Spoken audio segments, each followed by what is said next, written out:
नमस्कार, NMI news channel में आपका स्वागत है। मैं भावना।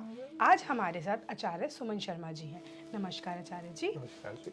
आइए जानते हैं मार्च 2024 मीन राशि वाले जातकों के लिए कैसा रहेगा। नमस्कार मित्रों, मीन राशि वाले जातकों के लिए ग्रह क्या लेकर आए हैं। सबसे पहले बात करते हैं कि नौकरी पेशा वाले जातकों के लिए समय कैसा रहेगा।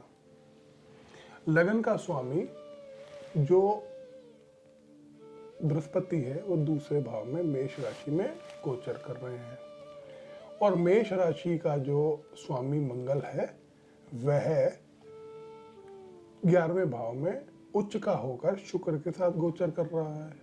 12वें भाव में कुंभ राशि में शनि, सूर्य और बुध गोचर कर रहे हैं।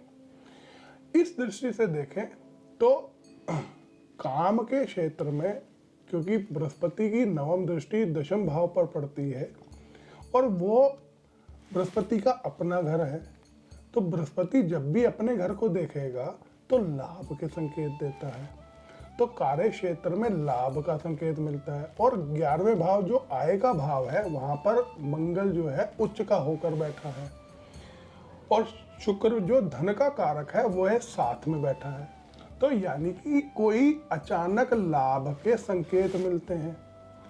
चंद्रमा जो है अष्टम भाव में इस समय गोचर कर रहा है।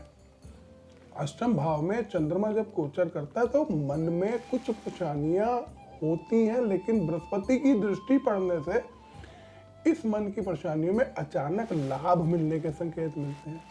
तो इससे अगर हम इसको बड़े ध्यान से पढ़ें तो चंद्रमा के ऊपर बृहस्पति की जो लग्नेश की दृष्टि है और 11वें भाव में मंगल और शुक्र का जो गोचर है वह अचानक धन लाभ के संकेत देता है, जिससे इन जातकों को अचानक धन लाभ की प्राप्ति होने के संकेत मिलते हैं। या जो जातक अपनी नौकरी में कुछ चेंज चाहते हैं तो उनको यह समय उत्तम फल प्रदान करने के लिए तैयार है। कोई अच्छी नौकरी मिलेगी जिसमें आपके जो आय है उसकी वृद्धि होने के योग मिलते हैं। अब बात करते हैं व्यापारिक पक्ष के लिए। जैसा कि मैंने अभी बताया कि लगन का स्वामी बृहस्पति अपने मित्र की राशि में दूसरे भाव में गोचर कर रहे हैं और राहु लगन में गोचर कर रहे हैं। तो जब भी राहु लगन में गोचर करता है तो जातक को अपने अंदर अच्छे और बुरे को समझने की कुछ परेशानी आ जाती है।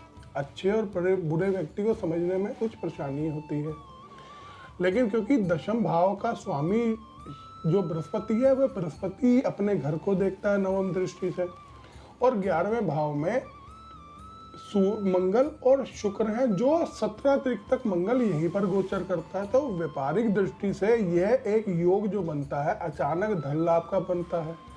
तो व्यापारिक दृष्टि से पहले 17 दिन में कुछ लाभ के संकेत मिलते हैं, लेकिन जैसे ही 17 तारीख के बाद मंगल अपना घर परिवर्तन करके 12वें भाव में जाएगा उस समय कुछ परेशानियों का सामना करना पड़ सकता है। तो व्यापारियों को धन लेते समय 17 तारीख के बाद कृपया ध्यान रखें ताकि नुकसान ना हो, क्योंकि जो राहु है उस समय लगन के अंदर सूर्य भी गोचर कर रहे होंगे जो एक अचानक कुछ हानि के योग बताते हैं।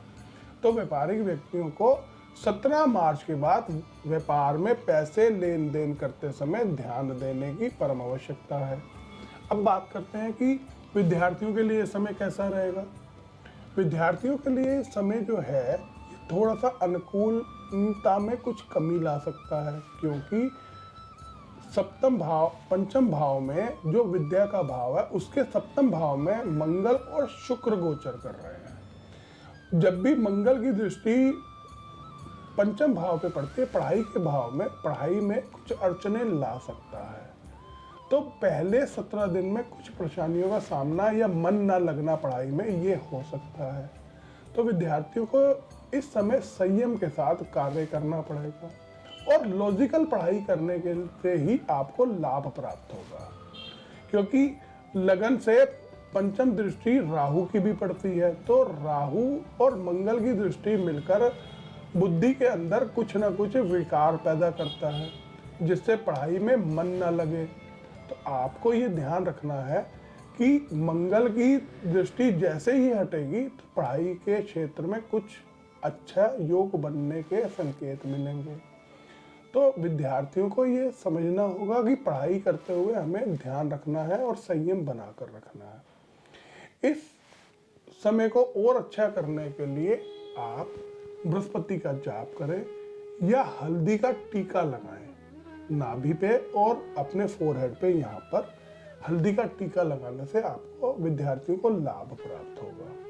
शारीरिक दृष्टि से अगर हम बात करें, क्योंकि चंद्रमा अष्टम भाव में है, नवम भाव में नीच का होगा, तो भविष्य को लेकर काफी चिंताएं बढ़ सकती हैं, जिससे मानसिक टेंशनें बढ़ेंगी। क्योंकि राहु लगन में बैठकर नवम भाव में चंद्रमा को देखेगा, तो उस दौरान पेट संबंधित दिक्कतें, और 11वें भाव 12वें भाव में बुध के गोचर से नसों से रिलेटेड या ब्लड से रिलेटेड कुछ प्रॉब्लम का सामना करना पड़ सकता है। जातकों का इस समय को थोड़ा ध्यान पूर्वक या संयम पूर्वक निकालने के लिए ग्रह आपको बताते हैं।